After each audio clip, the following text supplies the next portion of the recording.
Hello, welcome to legal awareness web series. COVID ने CAA की protest देश में ख़त्म करा दी, लेकिन सीएए का जिक्र बार बार आता रहता है। अब केंद्र सरकार के मंत्री हरदीप सुरी जी ने ये कहा है कि सीएए देखिए कितना अच्छा कानून है। जो अफगानिस्तान में क्राइसिस हुई है, उस क्राइसिस ने सीएए की ज़रूरत और नीड एक बार फिर से साबित कर दी।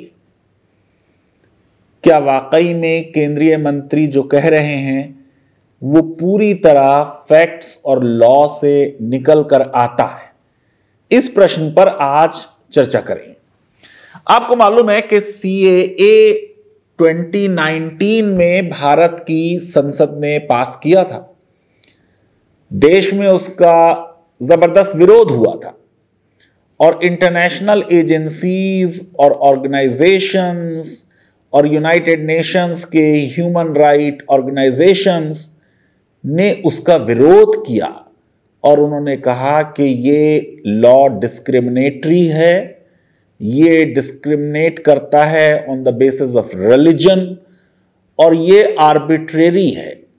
तो सबसे पहले ये समझते हैं कि लीगल अवेयरनेस वेब सीरीज में जो आप हमारी प्लेलिस्ट देखेंगे, हमने 1 दर्जन से ज्यादा वीडियो सीएए और एनआरसी और एनपीआर पर बनाए और हम बार बार ये बात कहते रहे कि एक फ्लॉ इस लॉ में यह है कि ये लॉ ये कहता है कि अगर कोई व्यक्ति जो उन रिलीजन्स में है, Hinduism, Sikhism, Buddhism, Jainism, Christianity, इन सब रिलीजन्स में अगर है, पारसी है, उसमें 2 ही रिलीजन्स नहीं है, जुडाइज्म और इस्लाम। अगर वो भारत में दिसंबर 2014 से पहले एंटर हो गया तो उसको सीएए का बेनिफिट मिलेगा। मैंने इस पे बहुत से आर्टिकल्स भी लिखे और आपसे बात की वीडियोस में, और मैंने कहा कि कोई ये नहीं कह सकता कि पाकिस्तान, अफगानिस्तान और बांग्लादेश में दिसंबर 2014 के बाद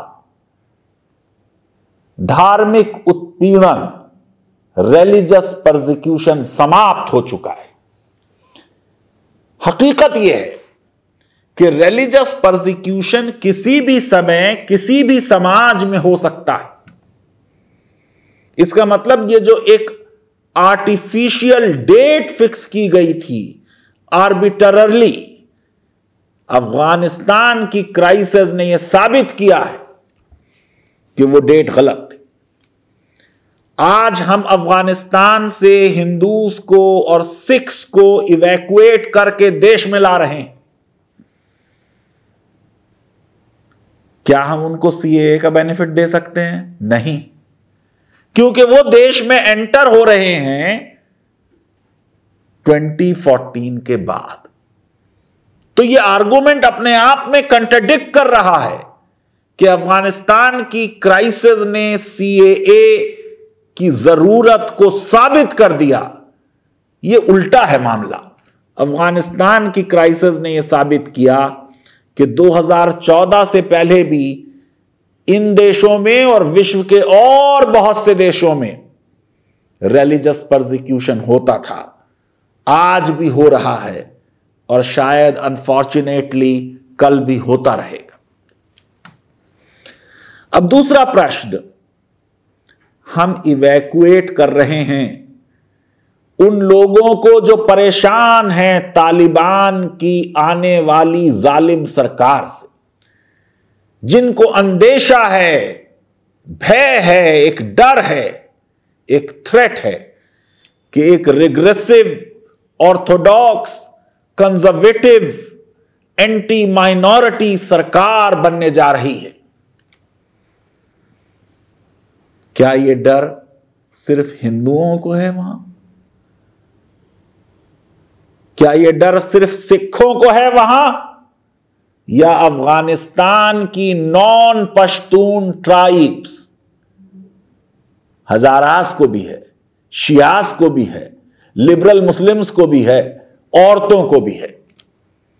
अगर ऐसा है तो सिर्फ 2 रिलीजन के लोगों को पिक करना भारत की संवैधानिक जो व्यवस्था है, जो मूल्य हैं, जो संविधान का मूलभूत ढांचा है, उसको ताक पर रख देने के बराबर है।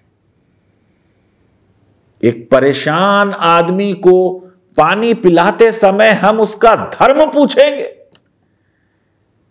एक भयभीत व्यक्ति को हम सिर्फ इसलिए अफगानिस्तान में तालिबान के लिए छोड़ देंगे कि वो हिंदू और सिख नहीं है?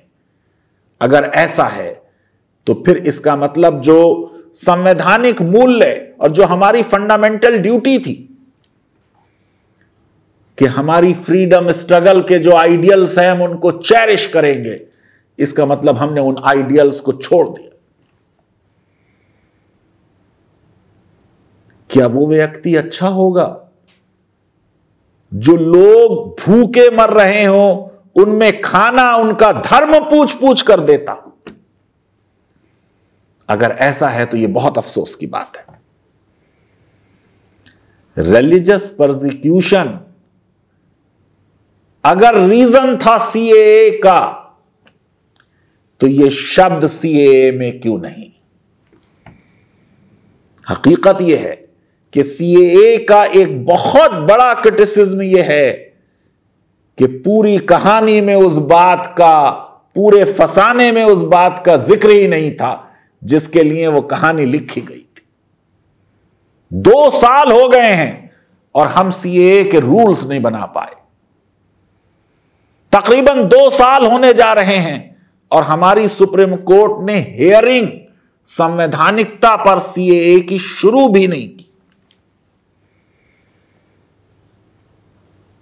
तीसरी चीज,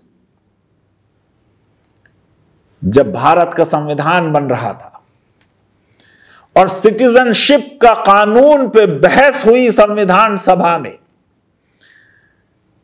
तो डॉक्टर भीमराव अंबेडकर ने लिखा है कि किसी आर्टिकल ने मुझे इतना सर दर्द नहीं दिया जितना आर्टिकल 5 ने दिया। आर्टिकल 5 कह रहा था कि जो भी भारत में पैदा हुआ उसको भारत की नागरिकता दी जाए। संविधान सभा में हमारे कई सदस्यों ने यह कहा कि पूरे विश्व में कहीं भी अगर कोई हिंदू या सिख है जिसके पास किसी देश की नागरिकता नहीं है, उसको भारत की नागरिकता दे दी जाए। संविधान सभा में इसका विरोध हुआ। अरे भाई, सरदार वल्लभ भाई पटेल ने भी विरोध किया, उनको तो हम मानते हैं, उनकी तो हम सुन लें। उन्होंने कहा साउथ अफ्रीका में हमने नैरोअर विज नहीं लिया था सिटीजनशिप का, हमने ब्रॉडर व्यू लिया था। पूरा विश्व देख रहा है कि आज जब भारत अपने संविधान में नागरिकता के प्रावधान लिख रहा है तो वो क्या नैरोअर व्यू लेता है या ब्रॉडर व्यू लेता है। हमने ब्रॉडर व्यू लेके संविधान बनाया, लेकिन सिटीजनशिप एक्ट में जो हमने अमेंडमेंट्स किए ओवर द ईयर्स, उनसे हमने इस लॉ को रेस्ट्रिक्टिव, नैरोअर और रिग्रेसिव बनाया। हमने बर्थ के प्रिंसिपल को छोड़ दिया और हम रिलेशनशिप के प्रिंसिपल पर आ गए। मैं समझता हूं कम से कम इवैक्यूएशन के वक्त धर्म ना देखा जाए। इंसानियत यह डिमांड करती है कि जो भी वहां से निकलना चाहता है और हमारे देश में आना चाहता है, उसके लिए हम अपने दरवाजे खोलें, अपने दिल को बड़ा करें। पूरे विश्व में, मुस्लिम वर्ल्ड में मिलियंस ऑफ इंडियंस रहते हैं। ईसाइयों के देशों में मिलियंस ऑफ इंडियंस रहते हैं। कल अगर वहां क्राइसिस हो और सिर्फ मुसलमान निकाले जाएं और सिर्फ ईसाई निकाले जाएं, तो यह क्या बात सही होगी? यह बिल्कुल गलत बात होगी। आखिरी बात मैं आज ये कहना चाहता हूं, कहीं किसी देश में क्राइसिस है, लोगों को उस क्राइसिस से बाहर निकालना है, क्या इसका तरीका सिर्फ उनको नागरिकता दे देनी है? क्या वो लोग वाकई में हमारी नागरिकता चाहते हैं? अगर भारत वाकई एक लीडरशिप चाहता है विश्व के स्तर पर, तो हमको अपने रिफ्यूजी कन्वेंशन को रेटिफाई करना चाहिए।